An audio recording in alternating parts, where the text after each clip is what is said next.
आप भगवान की भक्ति में रम रहे हो। भगवान ये कभी नहीं देखता कि तुम ब्राह्मण हो कि क्षत्रिय हो कि वैश्य हो कि शूद्र हो।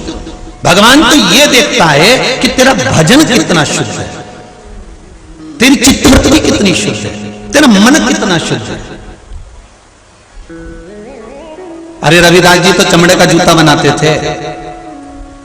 जिस पात्र में चमड़ा धोते थे उसी पात्र में से गंगा जी को प्रकट कर दिया था। अगर उस समय पर अगर भगवान के मन में भेद होता तो भगवान की प्रगति क्यों होता? आज के जमाने में दुनिया के लोग हिंदू धर्म को तोड़ने में लगे हुए हैं। उन्होंने कह दिया कि शूद्र अलग है तो क्षत्रिय अलग है तो वैश्य अलग है तो ब्राह्मण अलग है। कभी वेदों को उठाकर देखना, कभी हमारे हिंदू धर्म के वेदों को खोलकर देखना, उसमें एक ही चीज लिखी है कि सनातन धर्म के अंतर्गत सब मनुष्य है। क्या है? सब मनुष्य। और सनातन धर्म के अंतर्गत कोई मनुष्य तत्व से दूर है ही नहीं, सब मानव।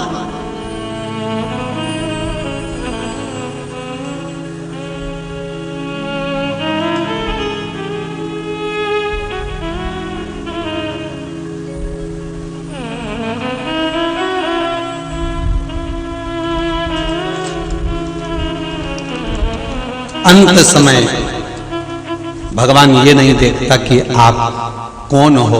भगवान तो केवल इतना देखता है कि महाराज आपने भजन कितना किया है।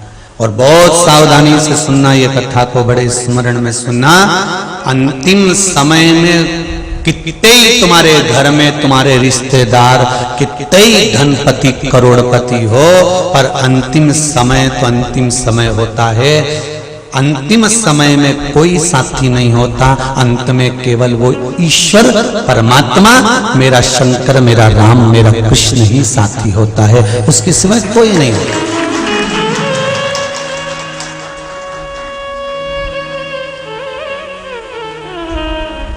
अभी स्वर को किला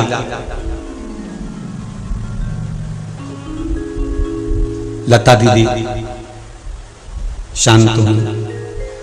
माता सरस्वती के चरणों से निकली थी, माता सरस्वती में ही समाहित हो गई। लता दीदी मंगेशकर उसी में समाहित।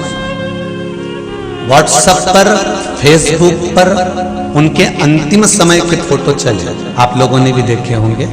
व्हील चेयर पर थी, कहीं धीरे धीरे चल रही थी। सारा कुटुंब साथ में था, बहनें भी साथ होंगी, भाई भी साथ होंगे, रिश्तेदार भी साथ होंगे, परिवार भी साथ होगा। पर ईमानदारी से बोलो, तकलीफ परिवार वाले झेल रहे होंगे कि खुद को झेलना पड़ेगा? अरे जम के तो बोलो, स्वयं को। इसलिए बार बार कथा में कहते हैं, मत बूढ़े कर्म कर बंदे वरना पछताएगा। भगवान की आंखों से तू बच नहीं पाएगा, तू बच नहीं पाएगा।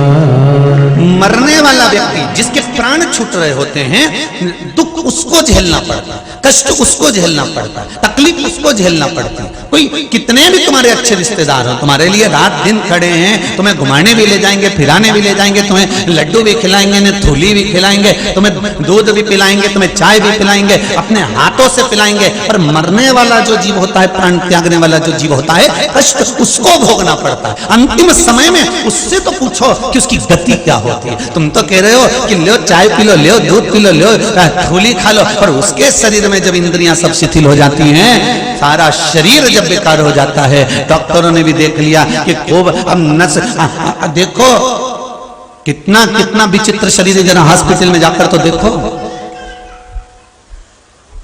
जो भगवान का द्वार नहीं ढूंढता, अंत में हॉस्पिटल में डॉक्टर उनके हाथ में नस ढूंढता।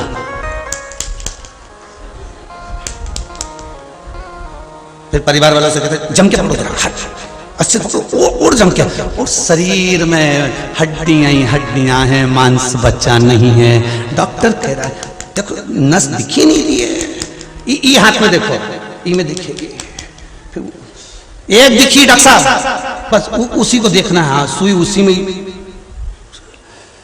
लगा दी। अब पड़ा हुआ है,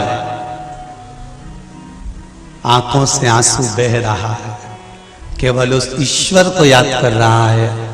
मैंने तेरा द्वार नहीं ढूंढा, इसलिए डॉक्टर मेरे शरीर में नस ढूंढ रहा है। तेरा द्वार ढूंढ लेती तो तू ये पलंग पर मुझे पटकता नहीं, सड़ने नहीं देता, डायरेक्ट लेकर चल चला। द्वार ढूंढना उस परमात्मा, और जिसने मेरे परमात्मा का द्वार ढूंढ लिया, जिसने मेरे शंभु मेरे शंकर का द्वार ढूंढ लिया, जिसने शिव भक्ति को ढूंढ लिया, फिर अंत समय में भोगना नहीं पड़ेगा, क्योंकि तुम्ही ने दर्द दिया है, तुम्ही अंतिम बिंदु उसी का है। सुख वो देगा, दुख वो देगा, कष्ट वो देगा, जो कुछ देना है ये उसके हाथ में। पर आदत हमारी बुरी है ना, हम अहंकार को थोड़ा सा झलका देते हैं।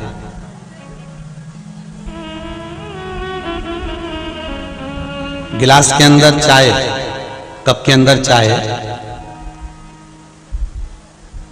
कल रुआवजा बट रहा था दूध का,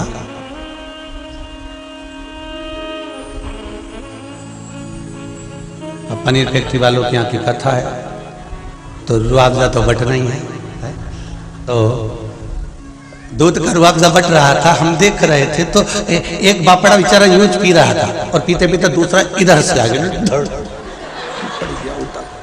अब उससे एक चीज सीखने को मिली, गिलास में रुआवजा था इसलिए झलका, नहीं होता तो कोई कितना ही धक्का मार दे झलकेगा। पर वो सीखने को मिल गया कि भाई उसमें चाय थी, उसमें दूध था, उसमें रुआवजा था, इसलिए थोड़ा सा धक्का लगा और झलक गया। बस जिस शरीर में जिसके भीतर अहंकार होता है ना, वो थोड़े से धक्के से झलक जाता है, तुरंत बाहर निकल कर आ जाता है। अहंकार झलकता है, थोड़ा सा टल्ला लगा झलक गया। जरा सी किसी ने कुर्सी नहीं दी, ने बैठने का नहीं बोला, ने धक्का लगा। जानते नहीं हो, पहचानते नहीं हो, मतलब चाय भरी है, रुआवजा का गिलास जोरदार हो, तो रुआवजा का गिलास जोरदार है तो मतलब धक्का लगा, और धक्का लगा तो गिरा।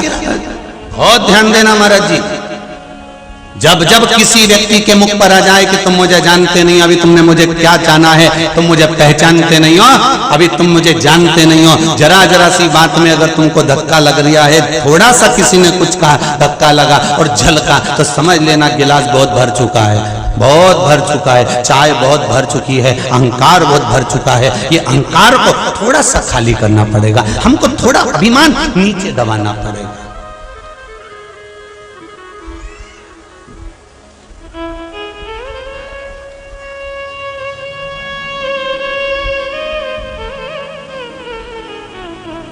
किसी ने बाहर से पत्र लिखकर भेजा है, अब हम बुलवाएं, हमारे कक्ष में रखा है, उसमें एक बहन ने और भाई ने, दोनों ने थोड़ा थोड़ा पत्र में लिखा है। देखो कल यहाँ लेके आए, सामने लिखा, तो उसमें लिखा है, गुरुजी आप जब तक भेरू और चंद्रघंटा नहीं बोलते तब तक हमको अच्छा नहीं लगता। हमने कहा गजा,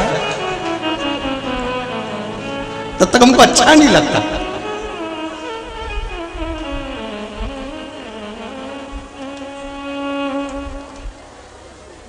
उन्होंने अपना नाम भी लिखा है, पहले सबसे पहले लिखा आपका भेरू, आपकी चंद्रघंटा, और नीचे अपना देखो सर में पलंग पे रखा होगा पत्र, ढूंढो जरा, हम जो किताबन पढ़ते हैं ना उसमें रखा होगा, देखो जरा अगर मिल जाए, उसमें लिखा मिल जाएगा है आपका भेरू, आपकी चंद्रघंटा, और नीचे उन दोनों का नाम भी लिखा है। औरंगाबाद से आया है शंभू, शिव कृपा ही ऐसी करुणा।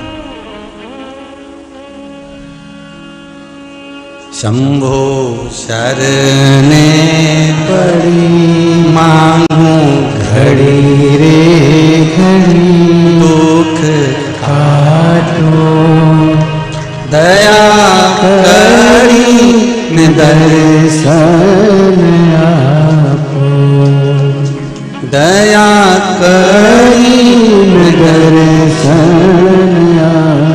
शिव आराधना में, शंकर की उपासना में आपकी चित्त वृत्ति जिस दिन परमात्मा को खोजने लगे, जिस दिन आपका मन भगवान को ढूंढने का प्रयास करने लगे, समझ लेना अंत समय में ये शरीर सड़ेगा नहीं, नस ढूंढने की जरूरत नहीं पड़ेगी, अपने आप को परमात्मा आएगा और हमें स्वीकार कर कर लेकर चला जाएगा।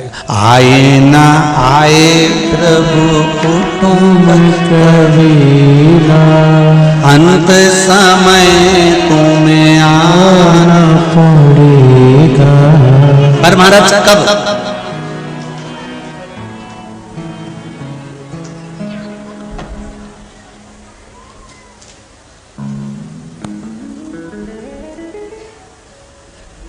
कोई जाए ना जाए, अंतिम बिंदु है, अंतिम बिंदु। दो जगह पर किया गया कीर्तन, दो जगह पर लिया गया भगवान का नाम, दो जगह पर किया गया स्मरण, कोटि कोटि पुण्य फल प्रदान करता है। समझ लेना जरा। मंत्रमाला शिव महापुराण की कथा चल रही है। पहला राम घाट पर किया गया पुण्य, राम घाट पर किया गया भजन, दान, स्मरण, मंत्र जाप, नाम जाप, राम घाट पर जो किया जाता है उसका पुण्य कोटि गुना होता है। दूसरा, शमशान में बैठकर जब तक अंतिम संस्कार किसी का चल रहा है और आप उसको छोड़ने के लिए गए हो, उसको छोड़ने के लिए पहुंचे हो और उसका जब तक क्रियाक्रम नहीं हो जाता तब तक अगर आप बैठे हो, उतनी देर में भगवान शिव के नाम का स्मरण घट की जिह्वा से, बाहर की जिह्वा से नहीं, घट की जिह्वा से उस चिता की ओर देखकर करते रहो, उसका भी पुण्य कोटि गुना है, कोटि।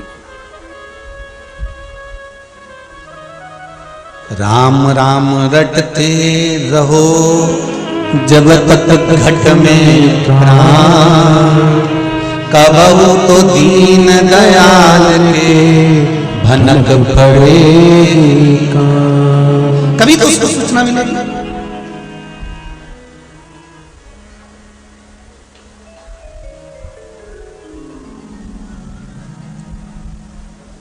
कभी तो वो आएगा। आपकी चित्त वृत्ति में बस आप जिस मंत्र को जप रहे हो, जिस माला को जप रहे हो, जिस माला के स्मरण में आप लगे हुए हो, जिस मंत्र को जपने में आप लगे हुए हो, जिस भगवान की भक्ति में आप लगे हुए हो, उसको ढूंढने का प्रयास करो, उसको पाने का प्रयास करो। कभी कभी शंकर जी के मंदिर में जाकर जरा दिल की बात में एक बात और कह दिया करो, बहुत दिन हो गए भोलेनाथ जी,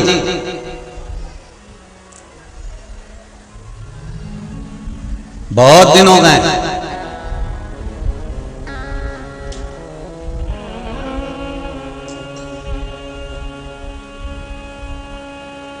हमारे घर का रास्ता भूल गए हो क्या?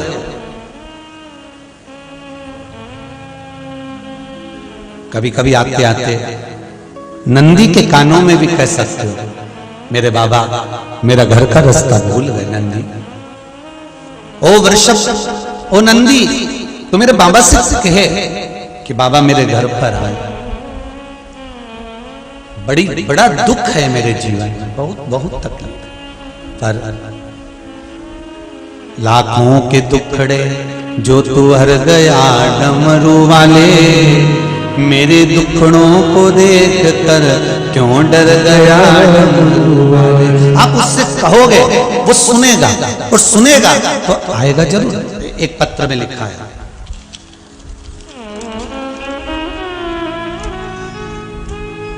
श्री पांडे राजेंद्र नासिक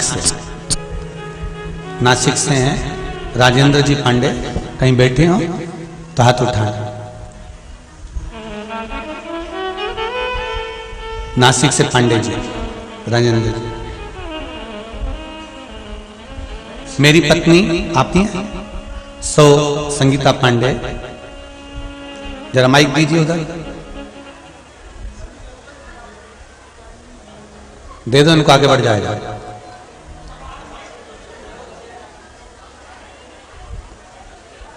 आपने पत्र में लिखा है, गुरुदेव मेरी पत्नी सुसंगीता पांडे तथा मेरे लड़के को 3 डॉक्टरों से आंखों का चेकअप करवाया था। पत्नी को दोनों आंखों में मोतियाबिंद था तथा लड़के को आंखों में कांच बिंद था। श्री शिवाय नमस्तुभ्यं। माइक पास में लीजिए। श्री शिवाय नमस्तुभ्यं। हाँ गुरु जी। कहाँ से आए हैं आप? मैं नासिक से आई हूँ। नासिक से हैं। क्या नाम है आपका? संगीता पांडे जी। और बेटे का नाम श्याम पांडे। जी। हमारे दोनों को डॉक्टर ने आंखें की बीमारी बताई थी। माइक पास में लो, आवाज नहीं आ रही। हाँ। मुझे मोतिया बिंदु और लड़के को काज बिंदु बताया था। जी। उसका ऑपरेशन, मेरा ऑपरेशन, दोनों के से हम परेशान थे, लेकिन आपके जो उपाय है शिव पुराण के वो किए। चेक करने गए तो डॉक्टर बोले कोई उनके बात का ऑपरेशन करने, आपको तो कोई भी बीमारी नहीं है। राधे। नासिक में कहाँ रह रहे हैं आप लोग? पंचवटी में। पंचवटी में विराजित। श्री शिवाय। अब ठीक है दोनों? वो भी ठीक है। और मेरे बीपी की गोली 2004 से चालू थी, वो भी बंद हो गई। बीपी की गोली भी बंद हो गई। मैं श्री शिवाय नमस्तुभ्यं बोल के सवेरे पानी पी ली थी, वो बीपी चेक करने गई, 80 120 आता है। जय श्री शिवाय। श्री शिवाय नमस्तुभ्यं। बैठिए बैठिए बैठिए। श्री शिवाय के यूज करे और ना कहीं ऐसा वैसा करे, परंतु केवल श्री शिवाय नमस्तुभ्यं, केवल कंकर और शंकर और केवल शिव का नाम, क्या शिव महापुराण इतनी तत्ववान है?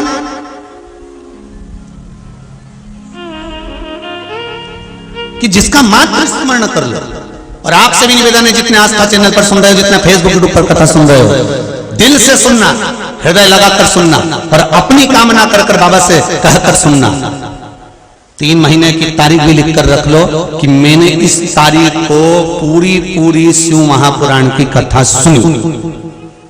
और सियोर वाला महाराज बोले कि 3 महीने में बाबा कृपा करे, तो हम तो कहें इस व्यासपीठ से किसी को तो 3 महीना भी नहीं लगता, बाबा कब कृपा कर जाता है पता ही नहीं चलता। किसी को बाबा ऐसा भी करता है। अब बताओ, जिन डॉक्टर ने कहा कि मोतियाबिंद का ऑपरेशन कराओ, कांचबिंद का ऑपरेशन कराओ, वहीं जाकर तुम वापिस खड़े हो गए, वो कह दे कि अब तो कुछ है ही नहीं। मतलब आपकी भक्ति, मेरी प्रीत ना टूटेगी भोले बाबा से, डमरू बाला से, मेरी प्रीत ना टूटेगी भोले बाबा से। आपकी भक्ति, आपका विश्वास अगर प्रबल है तो फिर ये सब बीमारियां, रोग ये सब बाबा सब अपने ऊपर ले लेते हैं। आप तो करो भजन शिव का। बस शिव महापुराण की कथा वही कह रही है, आप शंकर का दरवाजा ढूंढो, आप शिव का द्वार ढूंढो, आप शंकर की चौखट ढूंढो, आप शंकर का इस अमृतमय तत्व शिव महापुराण को ढूंढ लो, फिर बाद में जरूरत नहीं किसी को कुछ ढूंढने की।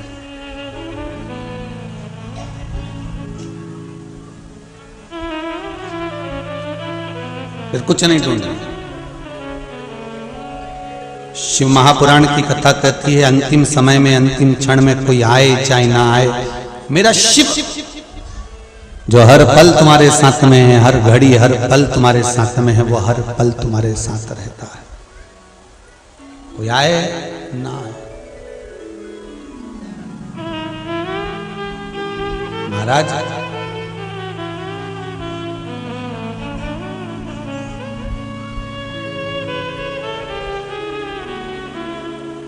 अंतिम समय में जब परिवार वाले भी आग लगाकर चले जाते हैं, तब तुम्हारे पास कोई नहीं रहता, तब एक ही रहता है, वो मेरा ओगढ़दानी, मेरा शिव, मेरा शंकर रहता है। इससे तो आगे भजन ही है साथी, भजन के बिना तू अकेला रहेगा, अरे मनी 2 दिन का मेला रहेगा, कायम जग का झमेला रहेगा।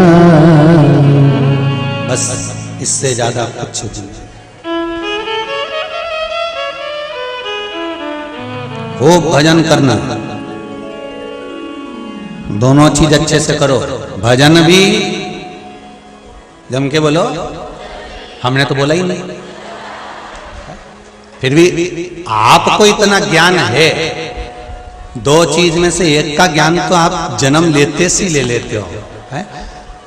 कि बस जैसी माता ने दूध नहीं पिलाया उसने रोना चालू करा। मतलब भोजन का ज्ञान तो पहले से, पर जैसा भोजन का ज्ञान एक पक्षी में होता है, वैसा भोजन का ज्ञान मनुष्य में कभी नहीं आया। पक्षी जब जब दाना चुगता है, अपनी उस शीश को झुकाता है कि तेरा धन्यवाद जो एक दाना दिया, फिर उठाएगा, फिर झुकाएगा, धन्यवाद, फिर उठाएगा, फिर झुकाएगा।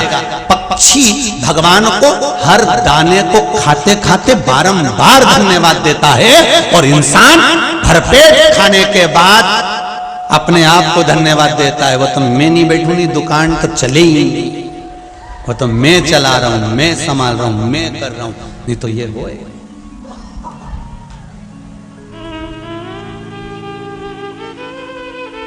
अपने आप को कभी कभी एक प्रश्न अपने भीतर उत्पन्न होता है, आप लोगों के भीतर आता है कि नहीं आता मालूम नहीं, पर भीतर एक प्रश्न आता है कि भगवान के सामने शीश ही क्यों झुकाया जाए?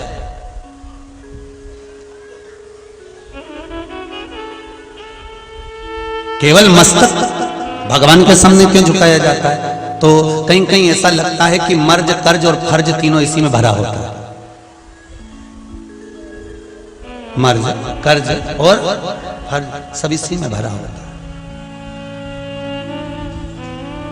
इसीलिए भगवान के आगे झुकाने के लिए ये शीश होता है। और भगवान भी कहता है झुका ले, जिंदा है तब तक झुका ले, मरने के बाद तो तेरी औलाद भी तेरी खोपड़ियां फोड़ेगी। आधा जला होगा, चिता पर लेटा होगा, आधा शरीर जल गया होगा, और समझदार समझदार गांव के लोग झांक झांक के देखते आएंगे पका कि नहीं पका। खोपड़ियां देखते हैं शमशान में, समझदार लोग जाते हैं, जाओ जरा देख के आओ खोपड़िया पकी कि नहीं पकी, फिर वो झांक के देखेगा। अच्छा, भगवान इनको दृष्टि भी ऐसी देता है कि जलती हुई आग में देख भी लेता पक गया। यहाँ तो आज तक समझ में नहीं आई, वो अंगारा में बाटी धरी रहे तो समझ में नहीं आया, जब तक निकालो पकी उनके दबा के देखें तब समझ में पक गई। नहीं तो अंगारा में पड़ी पड़ी नहीं सूझे कि इमें राख इतनी लग गई, इतनी राखोड़ी वो में धर गई कि वो समझ में ही नहीं आया कि पकी कि नहीं पकी। फिर अंगारा में से निकाल के कपड़ा में से झड़ा के फिर बाटी को देखो तो समझ में आए ये तो कच्ची है, वापिस धरो वापिस धरो। और इनके ना जाने कहां से इतनी अकल आ जाए, इतनी बुद्धि आ जाए, इतनी चित्त आ जाए कि तुरंत देख के पहचान जाए।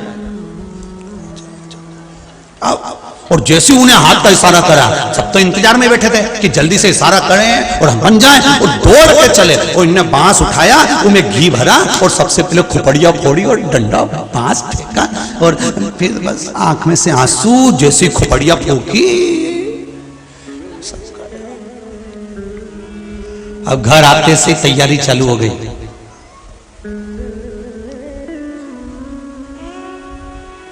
तीसरे के दिन जाना है शमशान। दादाजी को जो जो चीज अच्छी लगती थी वो चीज लिया। पोया किसके यहां से लाया? उसके यहां से क्यों लाया? दादाजी तो वहां का खाते थे। पोया वहां की दुकान से बुलवाया, उधर से मिठाई, उधर से रसगुल्ला, सारा सामान ले गए। जो जो चीज खाता था सब ले गए।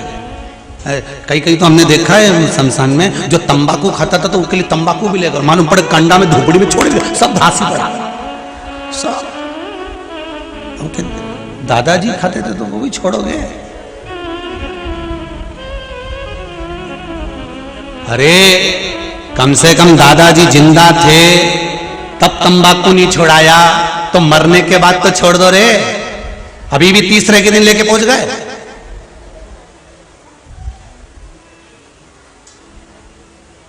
फिर में अंदर से आवाज आई, उनकी प्रिय थी।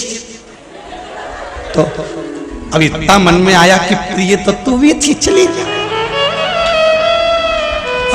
प्रिय थी, एक प्रिय को यहाँ छोड़ गए और तंबाकू प्रिय बदल दी। अरे बाबा, अंत समय प्रभु अरे वचन दिया तो निभाना पड़ेगा, आए ना आए प्रभु कुटुंब कबीरा, अंत समय प्रभु आना पड़ेगा। भगवान से निवेदन करो, भगवान की भक्ति में जितना रमोगे अंत समय में कोई साथी नहीं होगा महाराज, कोई नहीं। सब कहने के होंगे, अंत में अगर कोई साथ देगा तो वो मेरा शिव, मेरा राम, मेरा कृष्ण, मेरा परमात्मा अंतिम समय में तुम्हारे पास में खड़ा रहेगा और कह देगा कि चिंता मत करना। तो ये चिंता करने की जरूरत नहीं है, ये लोग चिता में रख कर आएंगे, तो चिंता मत करना, मैं बैठा हूं।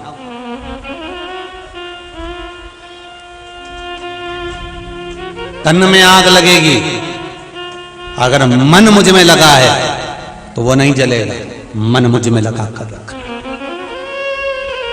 पर भ्रांतियों से दूर, भ्रम से दूर।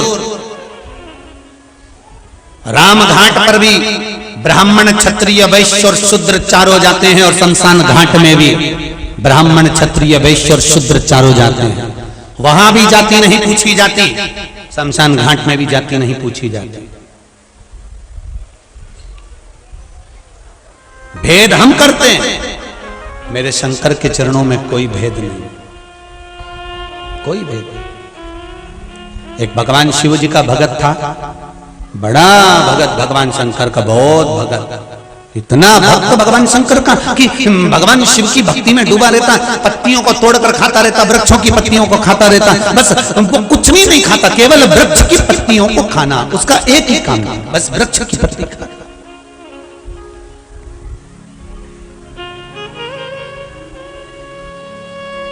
और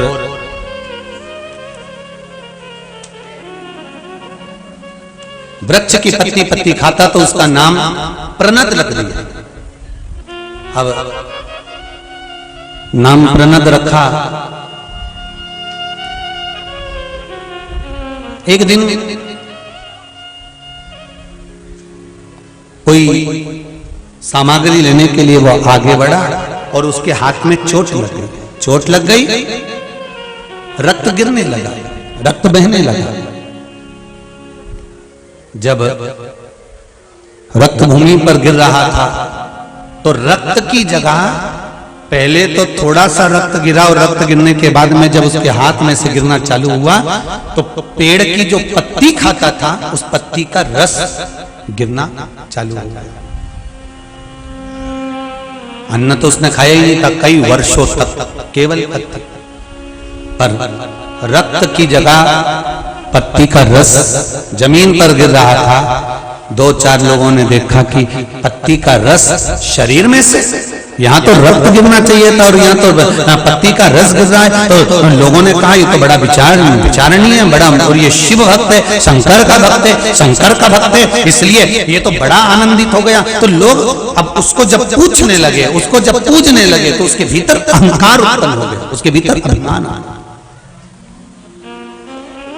एक बात इस व्यासपीठ से जरूर कहेंगे कि अगर भगवान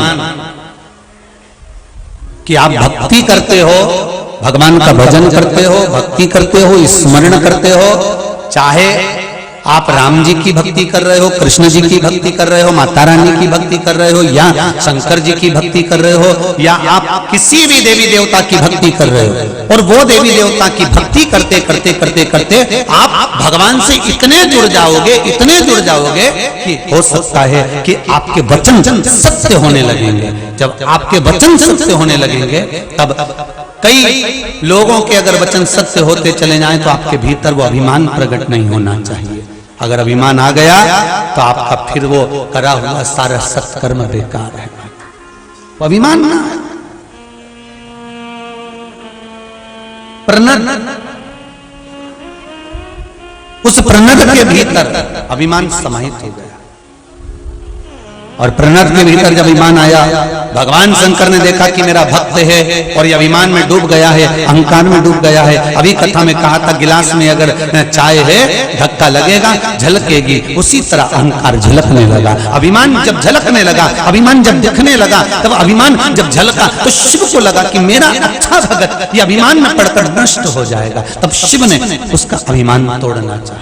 आज मेरे बाबा भोलेनाथ, मेरे शिव प्रणत पूरे नगर में घूम रहा था। अभी तक प्रणत वन में था, अब नगर में घूम रहा है।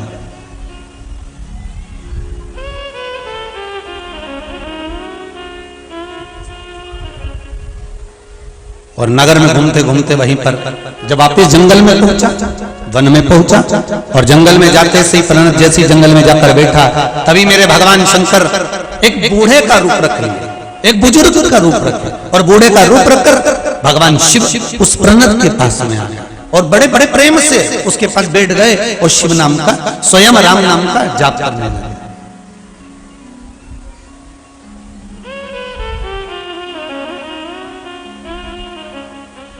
रघुनंदन हरे कौशल्यानंदन हरे दशरथ नंदन हरे रघुनंदन हरे। महाराज राम नाम का जाप करने में शिव जी लगे। राम नाम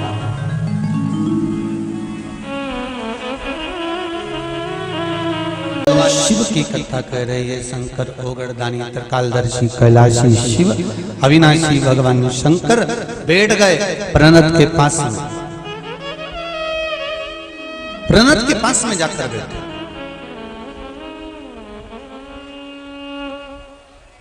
अब एक भजन करने वाला एक भजन कर रहा हो और दूसरा भजन करने वाला उसके पास में बैठ जाए तो बड़ा विचार उत्पन्न होता है कि ये बैठा क्यों।